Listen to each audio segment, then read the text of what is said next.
প্রায় ২ বছর ধরে হামলা চালিয়ে প্রায় ৬০,০০০ ফিলিস্তিনি নারী, পুরুষ, শিশুকে হত্যা করেছে ইসরায়েলি সেনাবাহিনী। প্রায় প্রতিদিনই শয়ে শয়ে মানুষ মারছে তারা। কৃত্রিম দুর্ভিক্ষ সৃষ্টি করে মারা হচ্ছে ফিলিস্তিনিদের। এতেও মন ভরছে না দখলদার ইসরায়েলের। এবার পুরো গাজার কর্তৃত্ব কেড়ে নিতে যাচ্ছে ইসরায়েল। এ লক্ষ্যে গাজা সিটি দখলে নিতে নেতানিয়াহুর প্রস্তাব অনুমোদন করেছে দেশটির নিরাপত্তা মন্ত্রিসভা।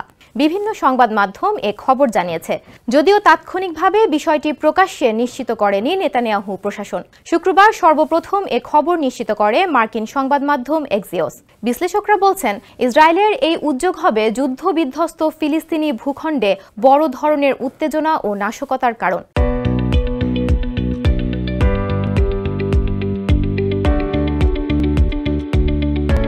এক্সিওসের প্রতিবেদনে সাংবাদিক বারাক রাবিথ প্রধানমন্ত্রী নেতানিয়াহুর কার্যালয়ের উদ্ধৃতি দিয়ে লিখেছেন, ফিলিস্তিনের স্বাধীনতাকামী গোষ্ঠীকে পরাজিত করতে প্রধানমন্ত্রীর প্রস্তাব অনুমোদন করেছে রাজনৈতিক নিরাপত্তা মন্ত্রিসভা। ইসরায়েলি সেনাবাহিনী গাজা সিটি দখলের প্রস্তুতি নেবে এবং একই সঙ্গে যুদ্ধক্ষেত্রের বাইরে থাকা সাধারণ ফিলিস্তিনিদের জন্য মানবিক সহায়তার ব্যবস্থা করবে।